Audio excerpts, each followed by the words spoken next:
Hello दोस्तों, welcome to our channel passport and panipuri. आज है 28 दिसंबर और हमारे ट्रिप का डे 4। सुबह के 7 बज रहे हैं और हम निकले हैं डॉल्फिन्स देखने। हम पहुंच गए तारकर्ली जेट्टी, करीब 7:30 बजे हैं। यहाँ से 7 बजे से ही डॉल्फिन सफारी के लिए बोट्स निकलना शुरू हो जाती हैं। अभी हम हमारी बोट निकलने का वेट कर रहे हैं। वो लोग 2000 से 2500 तक चार्ज करते हैं। अब बार्गेन करके 2000 में ये ट्रिप आराम से ले। टूर गाइड का कांटेक्ट मैं नीचे स्क्रीन पे और डिस्क्रिप्शन में दे दूंगा। हम बोट में बैठ चुके हैं और हमने प्राइवेट बोट ली है जिसमें हम 3 ही लोग हैं। अभी हम करली नदी से होते हुए संगम पॉइंट तक जाएंगे। संगम पॉइंट वो है जहाँ पे करली रिवर और अरबी समुद्र एक साथ मिल जाते हैं। और संगम पॉइंट से हम करीब 1.5-2 किलोमीटर दूर समुद्र के अंदर जाएंगे, जहाँ पे हम इंडियन हम्पबैक डॉल्फिन्स को स्पॉट करने की कोशिश करेंगे। डॉल्फिन स्पॉटिंग कोई गारंटी नहीं है कि हमें दिखेंगे, पर सुबह के ठंडे पानी में डॉल्फिन्स शोर के पास आते हैं। जहाँ पे करली नदी समुद्र से मिलती है, वहाँ पे पानी का एक बफर जोन बनता है, जिसकी वजह से फिशेस वहाँ पे ट्रैप हो जाती है। और जैसे जैसे सूरज ऊपर जाता है, पानी गर्म होने लगता है, वो डीप इनसाइड सी चले जाते हैं। तो इन मछलियों का जमावड़ा खाने के लिए डॉल्फिन्स वहाँ पे आते हैं और हम उसी मौके का फायदा उठा के डॉल्फिन्स को स्पॉट करने जाएंगे।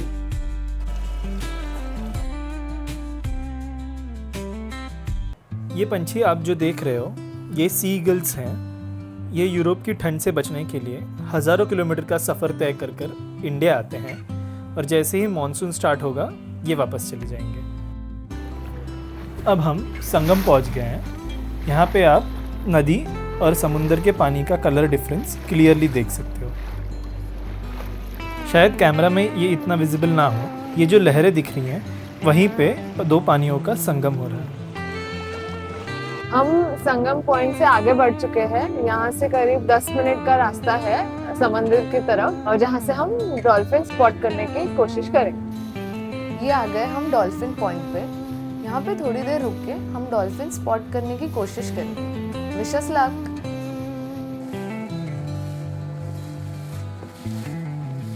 हमने करीब आधा घंटा वेट किया और डिफरेंट स्पॉट्स पे गए, बट फिर भी हमें डॉल्फिन्स नहीं दिखे। डॉल्फिन स्पॉटिंग पूरा लक का खेल है। आज लक हमारे साथ नहीं था तो हमें डॉल्फिन्स नहीं दिख पाए। अब हम करली रिवर के तरफ फिर से बढ़ रहे हैं और अब हम जाएंगे सुनामी आइलैंड, जहाँ पे वाटर स्पोर्ट्स होता है। आपको सारी डिटेल्स वहाँ पे जाके बताइए। आप सामने देख सकते हो, ये है सुनामी आइलैंड। 2004 के सुनामी ने यहाँ पे समुद्र से सैंड लाके डिपॉजिट कर दी थी और तब से ये आइलैंड बना है। पर साइंटिस्ट का मानना है कि ये आइलैंड पहले से एग्जिस्ट करता था और सैंड डिपोजिशन नहीं हुई है, बट लोकल्स का मानना है ये सैंड डिपोजिशन के बाद ही बना है। सुनामी आइलैंड पे वाटर स्पोर्ट्स के काफी ऑप्शंस अवेलेबल है। Parasailing, kayaking, banana ride, jet ski, sofa ride और बहुत सारे। आप यहाँ पे एक टोटल पैकेज भी ले सकते हो या इंडिविजुअल राइड्स भी अपने हिसाब से सिलेक्ट कर सकते हो। हम पिछली बार आए थे तब हमने कायाकिंग की थी, इसलिए हम इस बार पैरासेलिंग करें। पैरासेलिंग के लिए फिर हम डॉल्फिन पॉइंट जाएंगे। इसके लिए एक छोटी बोट में बैठ के फिर बड़ी बोट में ट्रांसफर करेंगे और फिर वहां से डॉल्फिन पॉइंट तक बड़ी बोट में। ये रही हमारी पैरासेलिंग की बोट।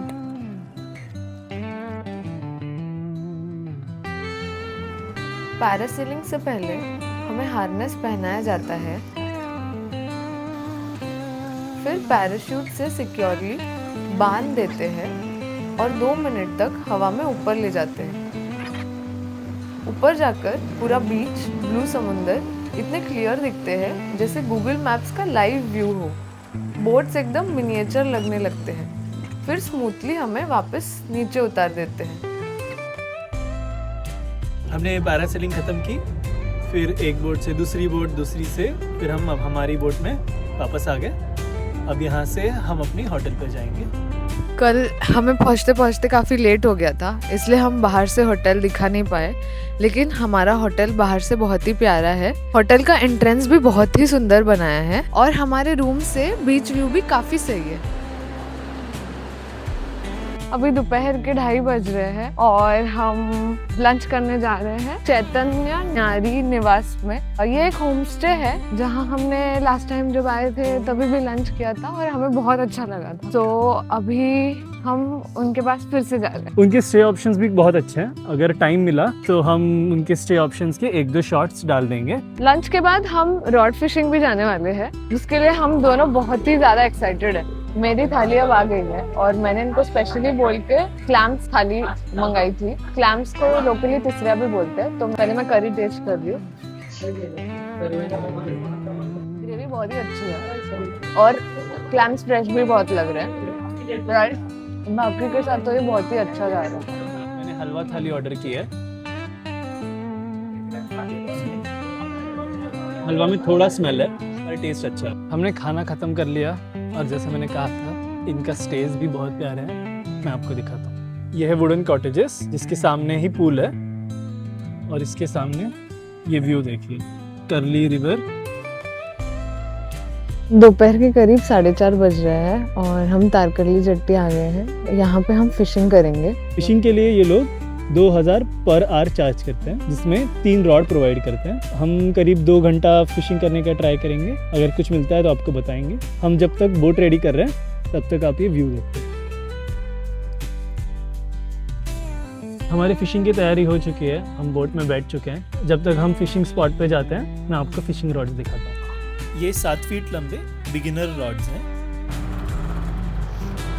हमने फिशिंग स्टार्ट कर दी है। अब मैं ल्यूर आगे छोड़ रहा हूँ।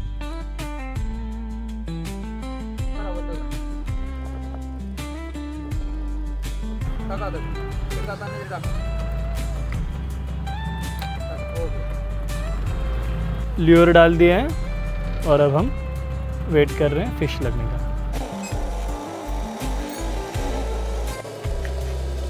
हम लोग अभी बेट चेंज कर रहे हैं। बेट चेंज करने के लिए मैं लूर को वापस ले रहा हूँ।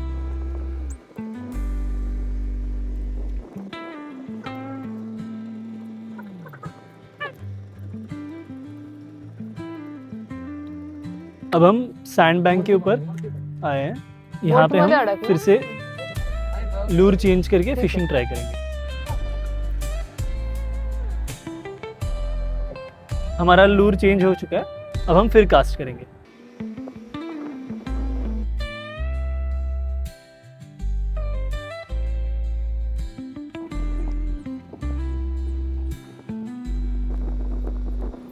फिश ढूंढते ढूंढते शाम हो गई और हमने एक बहुत प्यारा सा सनसेट देखा।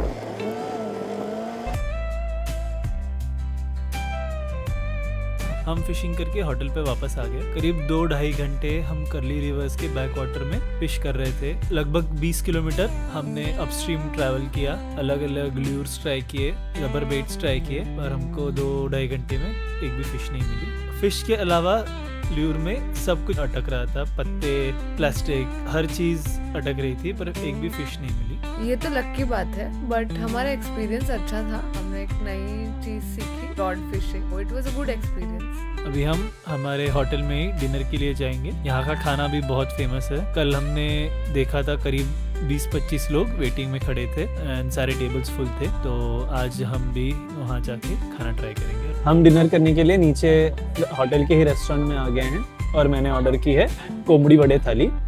ये मालवण का एक बहुत स्पेशल आइटम है। इसमें 4 वड़े हैं। ये मल्टीग्रेन से बनते हैं और बहुत ज़्यादा अच्छे टेस्ट करते हैं। इसके साथ है चिकन सुक्का, चिकन करी, राइस, सोल कड़ी और सैलड। अब मैं टेस्ट करके बताता हूँ कैसे बना है। ये मेरा फेवरेट खाना है, तो आई एम वेरी एक्साइटेड।